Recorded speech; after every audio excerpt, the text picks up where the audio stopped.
Hello दोस्तों, जय श्री कृष्णा। कैसे हैं आप सब? आप सभी को आने वाली हरियाली तीज की ढेर सारी शुभकामनाएं। फ्रेंड्स, सावन का महीना चल रहा है और सावन के महीने में आती है हरियाली तीज। हरियाली तीज हर साल सावन माह के शुक्ल पक्ष की तृतीया तिथि को मनाई जाती है। इसे सांवरी तीज भी कहते हैं। इस दिन महिलाएं व्रत रखकर भगवान शिव और माता पार्वती की विधिवत पूजा करती हैं और धार्मिक मान्यता ये भी कि हरियाली तीज के दिन जो महिला व्रत रखती है उसके पति की लंबी आयु और दाम्पत्य जीवन हमेशा सुखमय रहता है।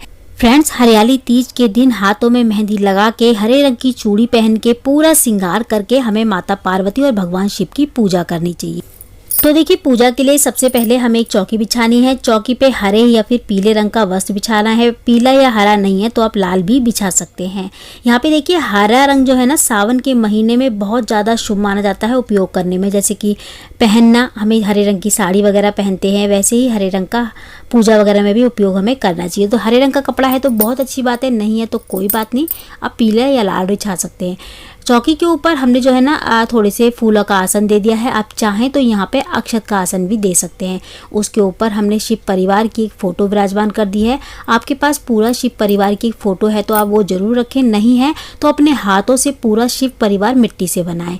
तो देखिए, हमने ना यहाँ पे ना पार्थिव शिवलिंग और माता गौरी और भगवान गणेश जी बनाए हैं और हमें सभी अपने हाथों से ज़रूर बनाने हैं। देखिए, इसमें ना हरियाली तीज हुई, हरतालिका तीज हुई, इसमें ना अपने हाथों से ही शिवलिंग बनाने की मान्यता है। कहा जाता है जो महिला अपने हाथों से मिट्टी से शिवलिंग बना के उनकी पूजा करती है, माता पार्वती भगवान शिव उन पे अपनी कृपा हमेशा बना के रखते हैं। तो फ्रेंड्स, इसके बाद हम जो है ना एक दीपक जला लेंगे देसी घी का। सबसे पहले दीपक जलाने के बाद उसकी भी स्थापना कर देंगे साइड में। तो यहाँ पे मैंने देसी घी का दीपक जलाया है। इसके अलावा देखिए, अब हम करेंगे सबसे पहले अभिषेक, जल अभिषेक करेंगे भगवान शिव का। भगवान शिव को हमें स्नान कराना है, माता गौरी को, गणेश जी को। तो यहाँ पे देखिए, हमने मिट्टी के बनाए हैं पार्थिव शिवलिंग। तो मिट्टी गीली है तो थोड़ा ध्यान रखें, अखंडित नहीं होना चाहिए, बस थोड़ा सुखा के ही शिवलिंग की पूजा करें। तो इसलिए पहले ही जल्दी आप शिवलिंग बना लें ताकि हल्का सा वो सूख जाए। ज़्यादा गीली मिट्टी होगी तो वो थोड़ा सा ना अखंडित होने का डर रहता है। तो यहाँ पे हमने भगवान शिव और माता पार्वती की जो फोटो रखी थी ना, उनको स्नान करा लिया है फूल से। अब इसके बाद हम थोड़ा सा जल लेके थोड़ा थोड़ा जल डालें, ज़्यादा ना डालें। और हम माता गौरी और गणेश जी और भगवान शिव को पहले शुद्ध जल से स्नान कराएंगे, अभिषेक करेंगे। उसके बाद हमने पंचामृत बनाया है, उसमें हमने दूध, दही, शहद, शक्कर, घी डाला है। थोड़ा सा ही बनाया है मैंने। और इसके बाद मैं इनको भी स्नान करा लूँगी अच्छे से।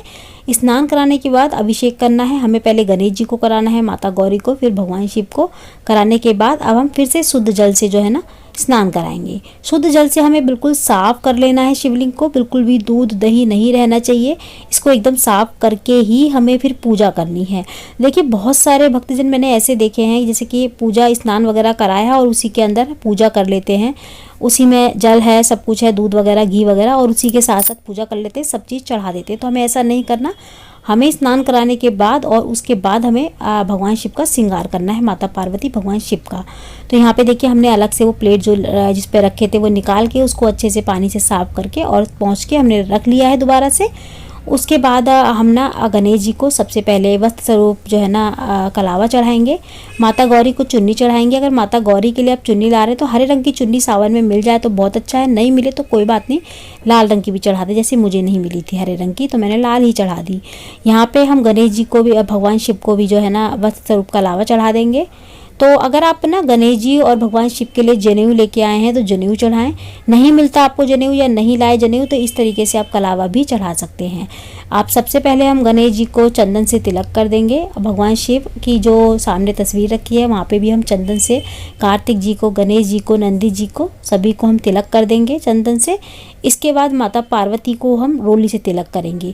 माता पार्वती और भगवान गणेश को, देखिए भगवान गणेश को तो हम चंदन रोली दोनों से तिलक करेंगे और माता गौरी को हम खाली रोली से तिलक कर देंगे।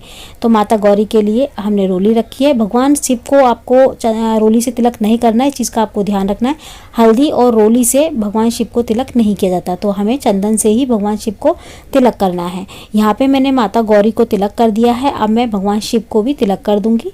तो पहले गणेश जी को करना है, फिर माता गौरी को, फिर भगवान शिव को करना है हमें, ठीक है। तो यहाँ पे मैं भगवान शिव को भी चंदन से तिलक कर दूंगी। फ्रेंड्स, आई होप कि आपको अच्छे से पूजा विधि समझ में आ रही होगी। मैं देखिए बहुत आराम से और धीरे धीरे समझाती हूँ, बताती हूँ, ताकि आपको अच्छे से पूजा विधि जो है ना समझ में आए, ताकि आपको बाद में कमेंट में पूछने की ज़रूरत ना पड़े। फिर भी आपको थोड़ा सा डाउट लगे तो आप फिर भी पूछ सकते हैं मुझसे। किसी चीज़ में आपको डाउट लगे या कुछ लगे कि ऐसा है कि मैंने शायद सही नहीं किया, तो आप मुझे पूछ सकते हैं इस चीज़ को लेके, ठीक है। तो थोड़ी सी वीडियो लंबी होती है क्योंकि इस टाइप की वीडियो, क्योंकि इसमें बहुत ही अच्छे से समझाना होता है, बताना होता है किस चीज़ की पूजा है। बहुत सारे लोगों का कहना होता है कि वीडियो बहुत लंबी है, कर दी, छोटी सी वीडियो बन सकती थी। तो ऐसा नहीं है। देखिए अच्छे से समझाने का ही मतलब वीडियो बनाना है। अगर हम वीडियो बना के रख देंगे, अच्छे से बताएंगे नहीं, तो आपको समझ में कैसे आएगा कि हम ये चीज़ क्यों चढ़ा रहे हैं, क्यों बनाई है, कैसे करी है। इसीलिए इसको थोड़ा सा अच्छे से डिटेल में बता के वीडियो बनाना ही सही रहता है।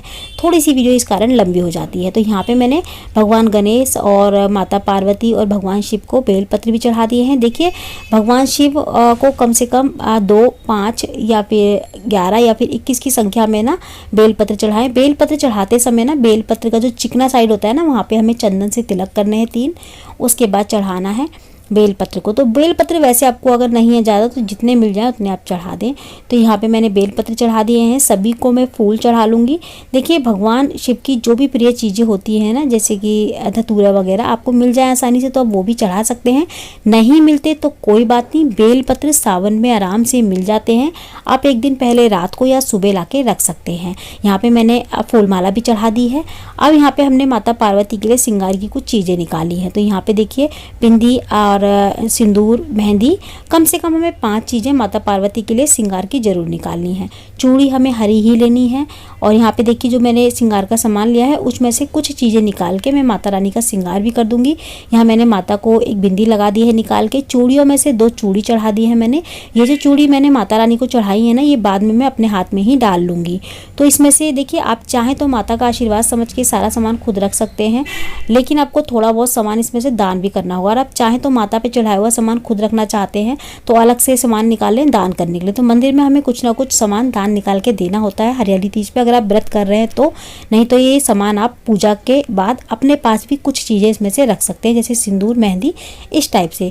थोड़ी सी ना हो सके तो माता रानी को ना मेहंदी भी जरूर लगाएं। यहाँ पे मैंने सिंदूर लेके 5 बार माता के ऊपर चढ़ाया है। 5 बार ही हमें अपनी मांग में भरना है सिंदूर। तो सिंदूर को 5 बार, जितनी बार आप माता के मांग में सजाएंगे ना, उतनी बार आपको सिंदूर जो है ना अपनी मांग में भी सजाना है। माता के माथे पे से ही लेके, माता के ऊपर से लेके ही सिंदूर लगाना है, डब्बी में से नहीं। जो हमने माता के सिर पे मांग में सिंदूर डाला था उसके हिसाब से हमें थोड़ा थोड़ा सिंदूर लेके वहीं से अपनी मांग में भी भरना है, अपने माथे पे लगाना है। यहाँ पे हमने भोग में देखिए मिश्री का भोग लगा दिया है। आप अगर आपने कोई मिठाई बनाई है, जैसे कि जवे, खीर वगैरह बनाई है, तो आप वो भी चढ़ा सकते हैं। यहाँ पे मैंने इस टाइप की कोई चीज़ नहीं बनाई थी, जैसे जवे वगैरह, तो मैंने यहाँ पे मिश्री चढ़ा दी थी। सावन का महीना है तो घेवर भी हमने चढ़ा दिया है। और इसके अलावा जो भी ऋतु फल आपको मिल जाए, सेब, केले वगैरह, आप वो भी चढ़ाएं। और इसके अलावा हम जो है ना जल भी रख देंगे। जैसे जब खाना खाते हैं मेहमान वगैरह के लिए हम जल भी रखते हैं, या अपने लिए जल लेके बैठते हैं, वैसे ही हमको भगवान के लिए भोग वगैरह लगाने के बाद जल रखना चाहिए। यहाँ पे अब हम एक जल का लोटा ले लेंगे और सीधे हाथ में एक फूल लेके और जो है ना सावन की हरियाली तीज की कथा सुनेंगे। देखिए कोई भी हम पूजा पाठ वगैरह करते हैं ना साल भर के, तो उसकी कहानियाँ जरूर होती हैं, तो वो हमें कथा जरूर सुननी चाहिए। कथा सुनने के बाद ही हमारी पूजा संपन्न होती है। इसके बाद हाथ जोड़ लेंगे और अपनी पूजा में रही कमियों के लिए समार्चना करेंगे। कथा सुनने के बाद अब हम प्रेम पूर्वक आरती करेंगे। तो यहाँ पे हम गणेश जी की आरती कर लेंगे, भगवान शिव की आरती कर लेंगे, माता पार्वती की। तो देखिए यहाँ पे ना आप चाहें तो 5 आरती कर सकते हैं, वरना 2 ही आरती कर लें आप, भगवान गणेश और भगवान शिव की, ठीक है। और यहाँ पे देखिए मैं कपूर से आरती कर रही हूँ भगवान शिव की जो है ना, कपूर से आरती करना बहुत ही अच्छा और शुभ होता है। तो अगर आप कपूर से आरती करना चाहते हैं तो कपूर से कर सकते हैं, वरना आप जो दिया आपने रखा है चौकी पे उससे भी आप आरती कर सकते हैं। यहाँ पे आरती करने के बाद इसके बाद हम जो हमने जल का लोटा रखा था ना उसमें सीधे हाथ में जल लेके 2 बार आरती के ऊपर फेरेंगे, आरती को ठंडा कर देंगे। इस तरीके से करना बहुत ज़रूरी होता है पूजा करने के बाद।